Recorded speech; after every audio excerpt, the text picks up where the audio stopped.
Assalamualaikum warahmatullahi wabarakatuh. Izin perkenalkan diri, saya Yesi Aprilisari dari kelas MNJ 18GF NTM 184112337. Saya di sini ingin menjelaskan tentang aktivitas manajemen sumber daya manusia yang meliputi perencanaan dan analisis jabatan seperti perekrutan, penyelenggaraan, dan memperkirakan kebutuhan sumber daya manusia di perusahaan tersebut.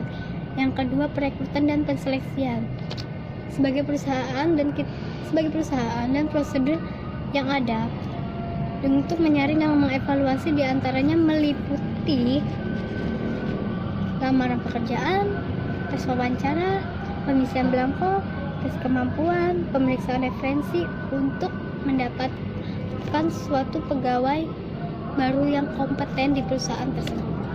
Lalu yang ketiga, pengembangan dan produktivitas karyawan, di mana orientasi dan pelatihan karyawan itu diperlukan untuk mencapai tujuan perusahaan tersebut, membangun tim untuk dapat bekerja sama dengan baik untuk perusahaan tersebut. Lalu pengembangan karir dan penilaian kinerja. Pengembangan karir, kita harus mendapatkan pengembangan apa saja yang sudah kita dapat dari dalam perusahaan tersebut. Lalu penilaian kinerja, kita harus berusaha mendesain sistem penilaian kinerja kalian secara individual agar secara efektif berjalan dengan baik.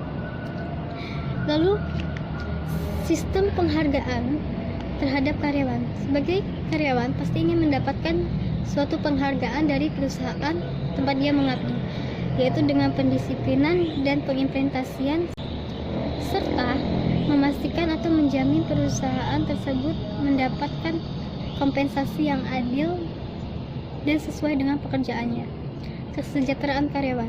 Kita sebagai manajemen sumber daya manusia, kita harus memikirkan kesejahteraan pegawai-pegawai kita dengan menjamin karyawan tersebut mendapatkan kompensasi yang adil dan mendapatkan jaminan kesehatan yang baik.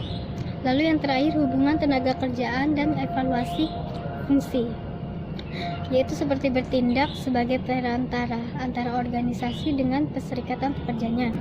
Lalu selanjutnya, pendesainan sistem penanganan disiplin dan pengaduan karyawan.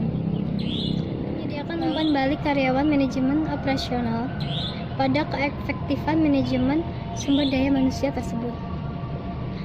Mungkin itu saja yang dapat saya sampaikan. Kurang dan lebihnya saya mohon maaf. Assalamualaikum warahmatullahi wabarakatuh.